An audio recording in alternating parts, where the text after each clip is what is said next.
They've been referred to as land yachts, long roofs, the family truckster. You probably see a station wagon and you want to pass it on the highway. You probably think of a guy who owns a station wagon and you think, oh, that guy probably watches Matlock on a Saturday night and eats his TV dinners. Ordinarily I don't, but... Even the name station wagon conjures up those images. Some manufacturers have even gone to the point to try to rename the station wagon, call it something cool like Sport Wagon, stuff like that. But at the end of the day, it's still a station wagon. For the last decade or so, there's been more and more love shown to wagons. Go to car shows and you'll start seeing more and more of these. And it's a natural evolution. Next time you go to Starbucks and get a chai latte, look behind you and in front of you in line. All there are is SUVs running around. Everybody wants something with that storage space. Heck, even Ford is canceling making cars now. They're going all straight to SUVs and pickups. One of the great things about wagons is they're super versatile. I would say they're probably the most versatile old car. You can carry your stuff, you can carry your kids, you can carry your dog, you can carry everything into the car shows. You can go anywhere with these things. What does a Luke Bryan song and a truck have in common with a station wagon? I'll tell you what.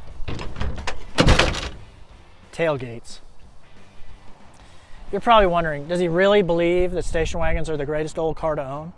Well, I should know. I've owned 4 of them. My first one was a 1957 Ford Country Sedan, 4-door wagon. Then I sold it and I bought a Buick Roadmaster, a 92 Buick Roadmaster wagon. I took that one on power tour and carried everyone's luggage. Then I bought a 1955 Ranch Wagon, restored it, sold it to my friend, and his wife drives that car every day as a daily driver. 1955 station wagon. Then I bought this station wagon from my brother. What we have here is a 1957 Ford Ranch Wagon.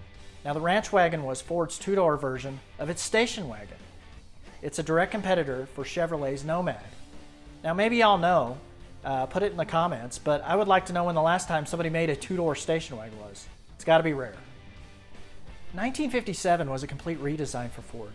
They took everything off the table and they redesigned the car from the ground up.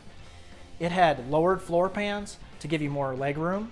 They also, on the wagons, they redesigned the roof and made it more flat and more sleek looking. And then they also gave it a really neat contour in the middle for a little relief, rather than the bulbous roofs like the 1955-56 version. Also for 1957, they re-engineered the entire chassis, so the suspension and everything on a 1957 Ford is much more modern than their predecessors. These cars actually were so well designed that they used the chassis in NASCAR up until the late 60s. 1957 was a stellar year for Ford. The new model design outsold Chevrolet by approximately 7,000 cars. Now that's not a big margin on 1.2 million sold, but they sold a lot of cars that year. And this Ranch Wagon was no exception. They sold almost 60,000 units of this 2-door station wagon.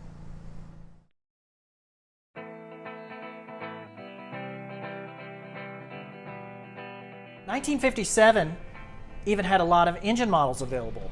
Now you could have had anything from a inline 6-cylinder all the way up to a supercharged 312 Y block. Well, this particular wagon came originally with the base motor. It had the 223 6-cylinder that was probably underpowered for a vehicle of this size.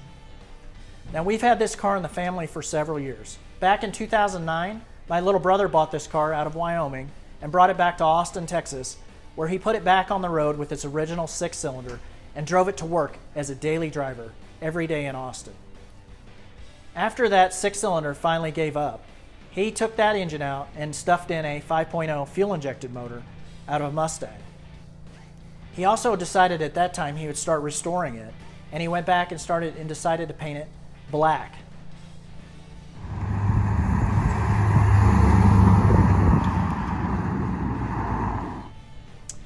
Eventually, my little brother decided he wanted an upgrade, so he decided to sell me this wagon and buy an Edsel Bermuda wagon. I'll let you decide if that was the right choice.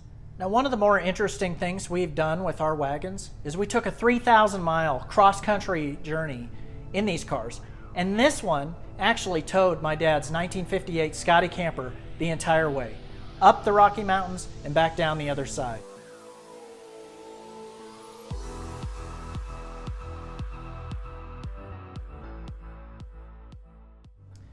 Just in case you're wondering, I'll go over some of the specifications of the car. First of all, the front end has been rebuilt and disc brakes have been installed. Now they're Granada-based calipers, but they are brand new components. Also, we installed an integral steering box on the front, so it has power steering. In the rear, it has disc brakes off an Explorer and a 9-inch Ford rear end with 373 gears and a traction lock. Under the hood, it has a 5.0 liter engine with an E303 Motorsports cam, GT40P heads, and an Edelbrock Performer intake. That's coupled with a AOD automatic overdrive transmission with a TCI valve body and B&M torque converter.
Thanks for watching, and don't forget to like and subscribe.